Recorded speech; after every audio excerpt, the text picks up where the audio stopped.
The system is anti-white. No, that's not an argument I'm going to make in this video, although I well could. The system is anti-white is actually the name of a YouTuber. He made a video recently called Nationalism and Social Constructions. And while I agree with many of the arguments he put forth in his video, I think at the outset he conceded too much for the sake of argument.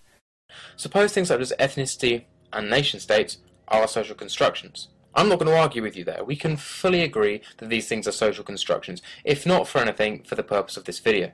And unfortunately, when it comes to those that propagate the social construction argument, they tend to pick and choose. They'll say that the European races and the European cultures are social constructions, however, they will grant the right to other cultures and other peoples to preserve who they are. Well, I'm going to abandon this completely. I'm going to say, okay, let's just say, for sake of argument, that every single culture, every single peoples, every single ethnic group, even let's go every single race, every single nation state are pure social constructions. Okay, big deal. They are, but they mean a lot to people.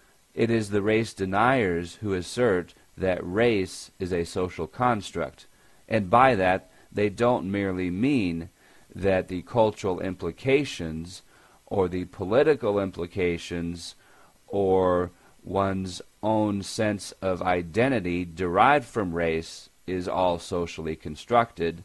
No, they mean that race itself is a social construct. By putting forth that argument, the race deniers seek to sever the biological basis of race. They seek to claim, literally, that race would not exist but for the social meanings that are attached to it.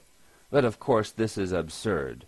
If you understand biology and evolution, or even if you just understand what you can observe with your own eyes, you understand that a black person who lives in Rwanda is just as black if he moves to the United States, just as black if he moves to his own desert island somewhere in the Pacific with no society to relate to, just as black if he's sent off to the moon or sent off to live in some space station. His race is not determined by his society. Now, what is socially constructed, as the system is anti-white points out, is law. That I agree with. Laws are social constructs. Laws are created by social institutions, such as legislatures, and only have meaning in a social context. Special legal protections or privileges accorded to races are social constructs. Again, they have meaning within a social context and are created by social institutions and can be extinguished by social institutions. Race itself cannot be extinguished through social forces alone. Social actions cannot change a person's race. A person's race is fixed biologically. They are born with their race, and they will die with their racial identity. Social forces, contrary to what Marx believed, cannot change human nature, and race is an aspect of human nature. There are variations among all humans from individual to individual, and there are also clusterings of variation according to race. Now, it could be said that all of the races of humanity have the same basic nature, and in a very general sense that is true. We all have the same basic skeletal structure, the same basic needs and desires, but there are variations not only among individuals but among races in terms of how that nature is expressed. There are differences that aren't qualitative, but there are differences of degree. Some of these differences have social significance.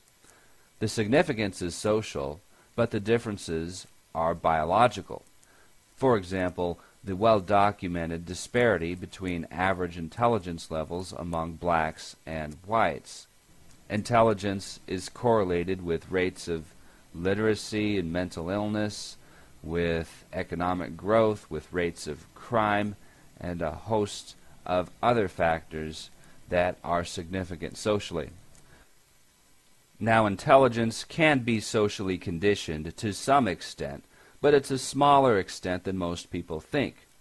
Researchers who look into the causes of intelligence find that it is 75 to 80% heritable, meaning there's only a 20 to 25% window for variation within a society that can be explained by forces other than the genetics of the people within that society. And this explains why, despite furious efforts and the desire of virtually everybody in Western societies to close intelligence gaps, these gaps between blacks and whites, and between blacks and Asians for that matter, have never been closed. And the reason is because race is not a social construct, because the differences in intelligence among races are mostly explainable by racial traits pertaining to the functioning of the brain. And these things are biologically ordained, not socially constructed, and cannot be socially deconstructed. In the Western world, if you go to university now and you do any humanities, any arts, any liberal arts or any social science course, you will come across an ideology called deconstruction. Even vaguely, the semi-educated have heard of it. This is a viewpoint that says that any essentialisms, race, class isn't an essentialism, but it begins to become one in the minds of man, belief in God, gender, and so on. Any essentialism leads to the gates of Auschwitz. This is what deconstruction is based on as a theory.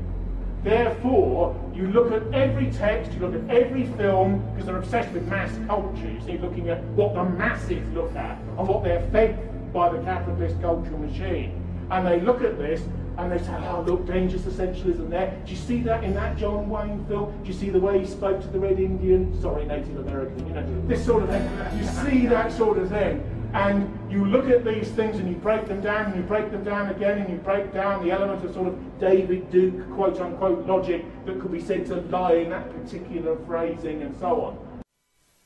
Language is how we communicate ideas. And when concepts to which words refer are deconstructed and denied, then those words lose their meaning and we lose our ability to communicate our ideas. Of course, George Orwell had some great insights into the ideological corruption of language. Political language is designed to make lies sound truthful and murder respectable, and to give an appearance of solidity to pure wind. In his book, Why I Write, Orwell excoriated a writer who, quote, either has a meaning and cannot express it, or he inadvertently says something else, or he is almost indifferent as to whether his words mean anything or not. This mixture of vagueness and sheer incompetence is the most marked characteristic of modern English prose, and especially of any kind of political writing. As soon as certain topics are raised, the concrete melts into the abstract, and no one seems able to think of turns of speech that are not hackneyed. Prose consists less and less of words chosen for the sake of their meaning, and more of phrases tacked together like the sections of a prefabricated henhouse. Race is a social construct. Race is a social construct. Race is a social construct. What could that possibly mean? And how could one possibly communicate meaningfully any idea about race and race relations on the premise that whatever race is a product of social conditions? We live in Orwellian times.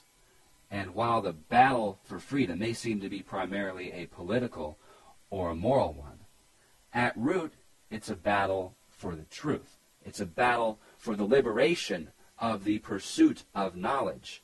It's a battle for concepts. It's a battle against the corruption of language. I salute the YouTuber referenced earlier in this video for communicating some important political ideas and communicating them quite eloquently. However, I would suggest that first principles must come first.